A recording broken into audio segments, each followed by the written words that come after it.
जहां मेरी ये उंगली रखी है पूजा घर, ये बिल्कुल एकदम ईशान है।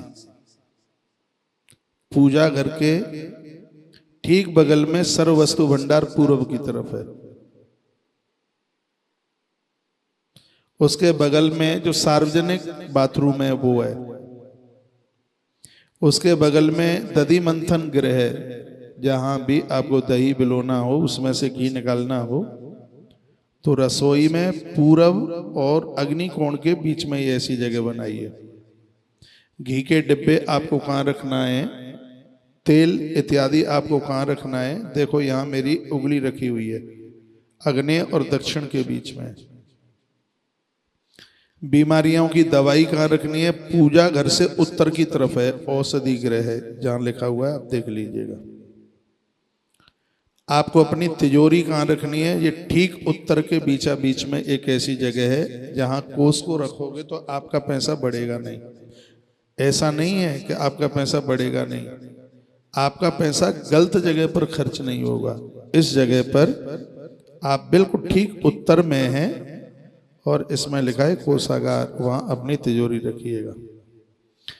उसके बगल में फिर हम पूर्व की तरफ चलेंगे, उत्तर से पूर्व की तरफ चलेंगे तो बिल्कुल बगल में मनोरंजन, जो आजकल बच्चे थिएटर बना लेते हैं, टीवी वगैरह देखी जाती है, वो मनोरंजन लिखा हुआ है यहाँ पर। ठीक बिल्कुल वायव्यी कोण है जहाँ आपने धान है, चावल हैं, गेहूं हैं, ये सब चीज बिल्कुल एकदम वायव्य कोण में रखिएगा। पुराना ग्रंथ है इसलिए इसमें रुदन गृह कोप भवन लिखा है। पहले जब भवन बनते थे उस समय एक कोप भवन बनता था, ये वायव्य से लेकर के पश्चिम के बीच की जगह होती है कोप भवन। महाराज दशरथ के भवन में भी कोप भवन की बात कही गई है। कोप भवन सुनिस्सा को चेहू राहु, तो कोप भवन की बात सुनी महाराज ने और वो बड़े दुखित हो गए। तो ये कोप भवन है, वो पश्चिम और वायव्य कोण के बिल्कुल ठीक बीच में बनता है।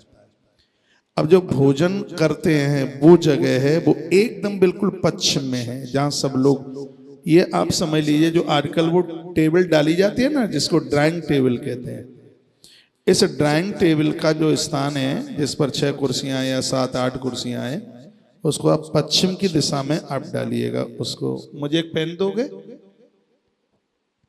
उसको पश्चिम की दिशा पर, पश्चिम की दिशा में जहां आप लोग भोजन करते हैं, उसके जस्ट बगल में बच्चों का स्टडी रूम है।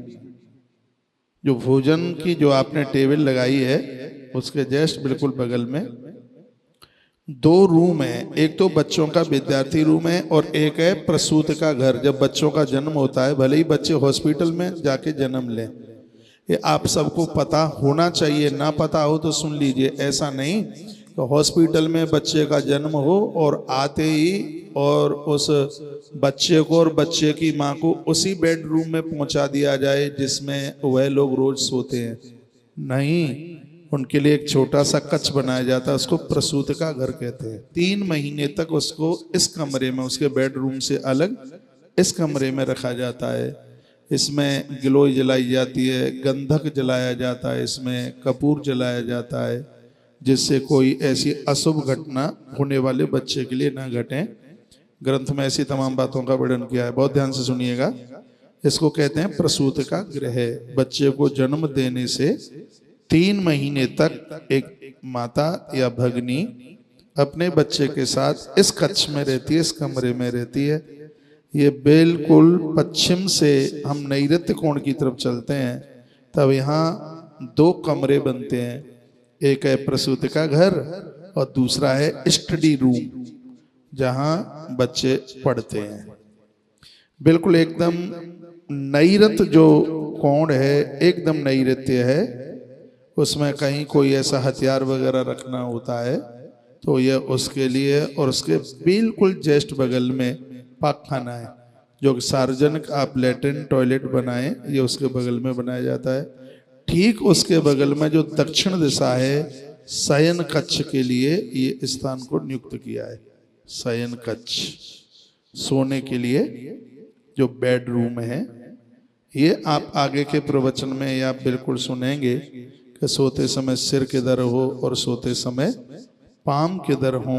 इन सब चीज़ों को बड़ी बारीकी के साथ में ये बताया गया है। एक बीच की जो एक जगह है, पहले इसको आंगन कहते थे, आज भी ग्रंथों में ये लिखा है कि बीच में कुछ ऐसी जगह हो जिसमें से आकाश स्पष्ट दिखाई दे, जिसमें बादल दिखाई दें। ऐसा बताते हैं कि जिनको आंगन में से रात का चंद्रमा दिखाई देता है, उस घर की कांति कभी अस्त नहीं होती, चेहरे पर चमक होती है, दमक होती है।